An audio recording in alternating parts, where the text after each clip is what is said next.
দিব বিচাৰিছো ডাঙৰ খবৰ লখিমপুৰ কাণ্ডৰ ঘটনা সন্দৰ্ভত ইতিমধ্যে দুগৰাকীকৈ আৰক্ষীক নিলম্বন কৰা হৈছিল আৰু দুইগৰাকী আৰক্ষীৰ নিলম্বন ইতিমধ্যে প্ৰত্যাহাৰ কৰিছে অসম আৰক্ষীৰ শীৰ্ষ মহলে হঠাৎ কিয় এই দুগৰাকী আৰক্ষীৰ নিলম্বন প্ৰত্যাহাৰ কৰিছে এই মুহূৰ্তত জনাৰ চেষ্টা কৰিম ব্ৰেকিং নিউজ এই মুহূৰ্তত খেলমাটি আৰক্ষী চকীৰ দুই আৰক্ষীৰ নিলম্বন প্ৰত্যাহাৰ কৰা হৈছে আৰু জিম্মাত মৃত্যু হোৱা আসামীৰ মৰণোত্তৰ পৰীক্ষাৰ প্ৰতিবেদনৰ পাছতে এই সিদ্ধান্ত গ্ৰহণ কৰিছে আৰক্ষীৰ শীৰ্ষ মহলে মৰণোত্তৰ পৰীক্ষাৰ প্ৰতিবেদনত ৰোগাক্ৰান্ত হৈ মৃত্যু হোৱাৰ তথ্য প্ৰকাশ পাইছে গুৰুত্বপূৰ্ণ খবৰ এই মুহূৰ্তত পূৰ্বে আক্ৰান্ত হৈ থকা ৰোগতে মৃত্যু হোৱা তথ্য প্ৰতিবেদনত প্ৰকাশ পাইছে আইসি দীপাংকৰ চাংমাই হেড কনিষ্টবলৰ নিলম্বন প্ৰত্যাহাৰ কৰা হৈছে নিলম্বন প্ৰত্যাহাৰ কৰিবলৈ লখিমপুৰৰ আৰক্ষী অধীক্ষকক নিৰ্দেশ প্ৰদান কৰিছে অসম আৰক্ষীৰ সঞ্চালক প্ৰধানে নিলম্বন প্ৰত্যাহাৰ হলেও ঘটনাৰ তদন্ত অব্যাহত থাকিব বুলিও ঘোষণা কৰা হৈছে এটা বিগ ব্ৰেকিং নিউজ পুনৰবাৰ উল্লেখ কৰিছো খেলমাটি আৰক্ষী চকীৰ দুই আৰক্ষীৰ নিলম্বন ইতিমধ্যে প্ৰত্যাহাৰ কৰা হৈছে আৰক্ষীৰ জিম্মাতে আসামীৰ মৃত্যু হোৱাৰ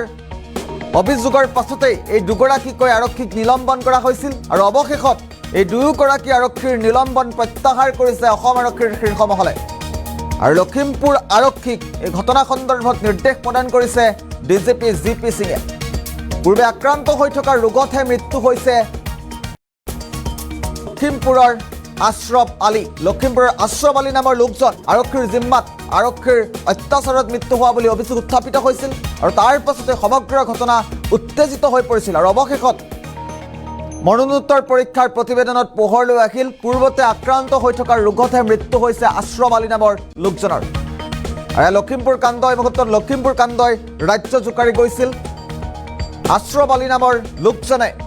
থানা চৌহদতে মৃত্যু হোৱাৰ পাছতেই ঘটনা উত্তপ্ত হৈ পৰিছিল অগ্নিগৰ্ভ পৰিৱেশৰ সৃষ্টি হৈছিল আৰু অৱশেষত দুই আৰক্ষীক নিলম্বন কৰা হৈছিল আৰু দুই আৰক্ষীক নিলম্বন কৰাৰ পাছতেই ইতিমধ্যে আৰক্ষীৰ শীৰ্ষ মহলৰ তৰফৰ পৰা জনোৱা হৈছে দুই আৰক্ষীৰ নিলম্বন প্ৰত্যাহাৰ কৰা হৈছে অসম আৰক্ষীৰ সঞ্চালক প্ৰধান ডিজিপি জিপি সিঙে এটা বিশেষ টুইট কৰিছে আমি টুইটটো এই মুহূৰ্তত দেখুৱাৰ চেষ্টা কৰিম আইসি দীপাংকৰ চাংমাই হেড কনিষ্টবলৰ নিলম্বন ইতিমধ্যে প্ৰত্যাহাৰ কৰা হৈছে জিম্মাত মৃত্যু হোৱা আসামীৰ মৰণোত্তৰ পৰীক্ষাৰ প্ৰতিবেদনত প্ৰকাশ পাইছে তথ্য তেওঁ পূৰ্বতে ৰোগাক্ৰান্ত হৈ আছিল আৰু ৰোগাক্ৰান্ত হৈ থকাৰ বাবেহে মৃত্যু মুখত পৰিছিল বুলি জানিব পৰা গৈছে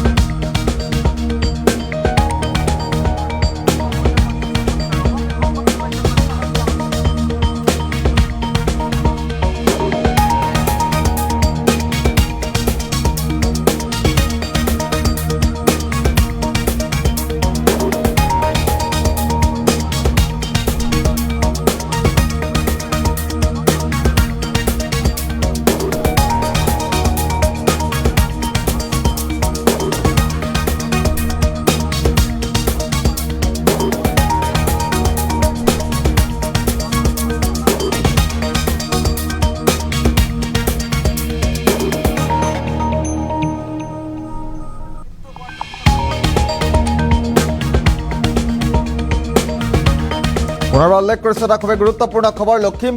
লখিমপুৰ খেলমাটি কাণ্ডৰ আৰক্ষীৰ জিম্মাতে দুগৰাকীকৈ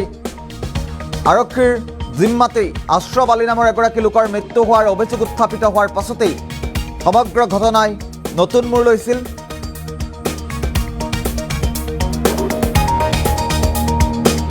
আৰু অৱশেষত দুই আৰক্ষীক নিলম্বন কৰা হৈছিল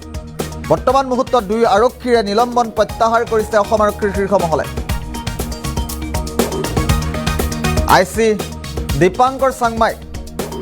আৰু হেড কনিষ্টবলৰ নিলম্বন প্ৰত্যাহাৰ কৰিছে আৰু সমগ্ৰ বিষয় সন্দৰ্ভত ডিজিপি জিপি সিঙে বিশেষ টুইট কৰিছে নিলম্বন প্ৰত্যাহাৰ কৰিলেও সমগ্ৰ ঘটনাৰ তদন্ত হৈ থাকিব বুলিও মন্তব্য কৰিছে আৰক্ষী সঞ্চালক প্ৰধানগৰাকী আৰু মৰণোত্তৰ পৰীক্ষাৰ পাছতেই মৰণোত্তৰ পৰীক্ষাৰ প্ৰতিবেদনৰ পাছতেই পোহৰলৈ আহিছে মৃত আশ্ৰফ আলী পূৰ্বতে ৰোগাক্ৰান্ত হৈ আছিল আৰু ৰোগাক্ৰান্ত হৈ থকাৰ বাবেহে মৃত্যুমুখত পৰিছে অৱশেষত খেলমাটি আৰক্ষী চকীৰ দুই আৰক্ষীৰ নিলম্বন প্ৰত্যাহাৰ কৰিছে আৰক্ষীৰ শীৰ্ষ মহলে জিম্মাত মৃত্যু হোৱা আছামীৰ মৰণোত্তৰ পৰীক্ষাৰ পাছতে এই সিদ্ধান্ত গ্ৰহণ কৰা হৈছে মৰণোত্তৰ পৰীক্ষাৰ প্ৰতিবেদনত ৰোগাক্ৰান্ত হৈ মৃত্যু হোৱা তথ্য প্ৰকাশ পাইছে পূৰ্বতে আক্ৰান্ত হৈ থকা ৰোগতহে মৃত্যু হৈছিল আশ্ৰফ আলী নামৰ লোকজনৰ